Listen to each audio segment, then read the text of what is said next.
IPL ২০২৫ কেন মুখ থুবড়ে পড়ল গতবারের চ্যাম্পিয়ন কলকাতা নাইট রাইডার্স?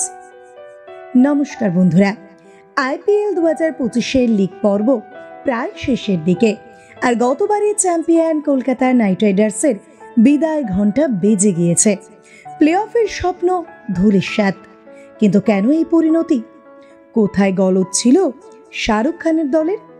আসুন বিস্তারিত আলোচনা করা যাক। লিগ পর্বে ১৪টির মধ্যে ১৩টি ম্যাচ খেলেছে কেকেআর। বৃষ্টির জন্য ২টি ম্যাচ পরিত্যক্ত হলেও বাকি ১১টির মধ্যে মাত্র ৫টিতে জয় পেয়েছে তারা। পাঞ্জাবের বিরুদ্ধে ১১২ রানের লক্ষ্য তাড়া করতে না পারা, কিংবা ঘরের মাঠে চেন্নাইয়ের বিরুদ্ধে জেতা ম্যাচ হাতছাড়া করার মতো হতাশাজনক পারফরমেন্স দেখা গিয়েছে। লখনৌয়ের বিরুদ্ধেও প্রায় জেতা ম্যাচ হেরেছে দল। তবে শুধু হার নয়, কেকেআর কর্তৃপক্ষের কিছু সিদ্ধান্ত এই ব্যর্থতার অন্যতম কারণ বলেই মনে করছেন ক্রিকেট বিশেষজ্ঞরা। গতবারের চ্যাম্পিয়ন দলের মূল কাঠামো ভেঙে দেওয়া হয়েছিল। শ্রেয়াস আয়ার, মিচেল স্টার্ক, ফিল সল্টের মতো গুরুত্বপূর্ণ খেলোয়াড়দের ধরে রাখার কোনো চেষ্টাই দেখা যায়নি। প্রাক্তন অধিনায়ক শম্ভুরণ বন্দ্যোপাধ্যায় স্পষ্ট ভাষায় বলেছেন, কেকেআরের গোড়াতেই গলদ।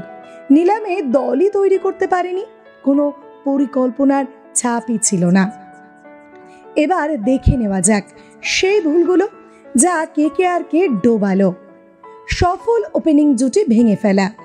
গত মরশুমে সুনীল নারিন এবং ফিল সল্টের ওপেনিং জুটি ছিল কেকেআরের অন্যতম শক্তি। পাওয়ার প্লেতে নিয়মিত ৭০ থেকে ৮০ রান তুলতেন তারা, কিন্তু এই সফল জুটিকে ধরে রাখেনি কেকেআর। সল্টকে ছেড়ে দেওয়ায় নতুন ওপেনিং জুটি ধারাবাহিকতা দেখাতে পারেনি। নারিনও ব্যাট হাতে ছিলেন অফ ফর্মে। সল্টের পরিবর্তে আসা কুইন্টন ডি ককও তেমন প্রভাব ফেলতে পারেননি। পরীক্ষিত মিডল অর্ডার ধরে না রাখা। শ্রেয়াস আয়ার এবং নীতিশ রানার মতো অভিজ্ঞ মিডল অর্ডার ব্যাটারদের ছেড়ে দেওয়াটা ছিল বড় ভুল। তারা শুধু ভালো ব্যাটারই ছিলেন না, দলের নেতৃত্বও দিয়েছেন। শোনা যায় শ্রেয়াস ন্যায্য পারিশ্রমিক না পাওয়ায় দল ছাড়তে বাধ্য হয়েছিলেন। ভেঙ্কটেশ আয়ারকে নিলামের শেষ মুহূর্তে বেশি দামে কেনা হলেও তিনি নিজের সেরা ফর্মে ছিলেন না। ফিনিশারদের অফ ফর্ম। গত বছর আন্দ্রে রাসেল, রিঙ্কু সিং এবং রমনদীপ সিং এর ঝোড়ো ব্যাটিং অনেক ম্যাচে কেকেআরকে জিতিয়েছিল, কিন্তু এইবার তারা ধারাবাহিকতার অভাব দেখিয়েছে। শেষ ওভারে দ্রুত রান তোলার ক্ষমতা তাদের মধ্যে সেভাবে দেখা যায়নি। বেহাল জোরে বোলিং। মিচেল স্টার্কের অভাব হারে হারে টের পেয়েছে কলকাতা। হর্ষিত রানা ভালো বোলার হলেও অভিজ্ঞতার অভাব স্পষ্ট। তার পাশে স্টার্কের মতো কেউ না থাকায় কঠিন পরিস্থিতিতে দিশা হারিয়েছেন তিনি।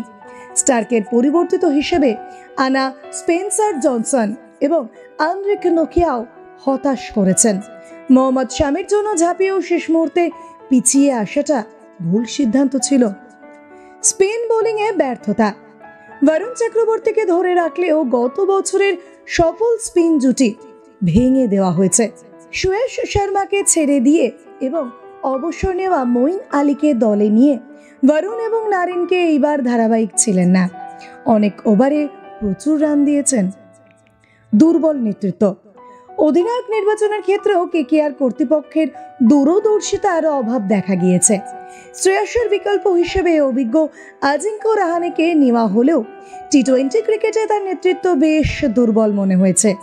বোলিং পরিবর্তন থেকে ফিল্ডিং সাজানো, সবকিছুতেই একই রকম ছক দেখা গিয়েছে। বৈচিত্র্যের অভাব ছিল স্পষ্ট।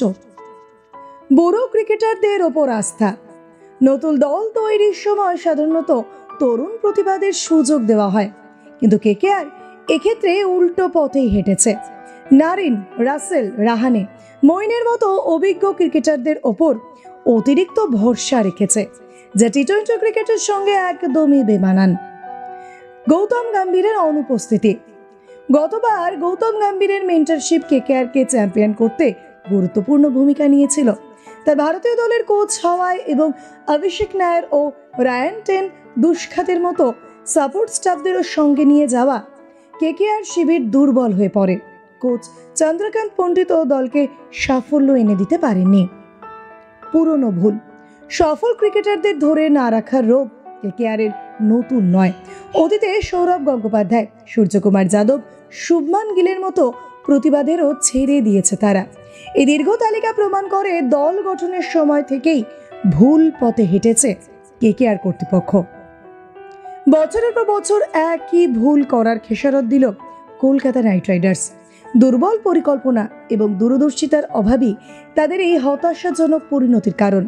তবে আশা করা যায় কর্তৃপক্ষ তাদের ভুল থেকে শিক্ষা নেবে এবং আগামী মরশুমে শক্তিশালী দল গড়ে ফের লড়াইয়ে ফিরবে। আজকের আলোচনা এই পর্যন্তই। ক্রিকেট সংক্রান্ত আরও আপডেটের জন্য আমাদের চ্যানেলটি সাবস্ক্রাইব করতে ভুলবেন না। ধন্যবাদ।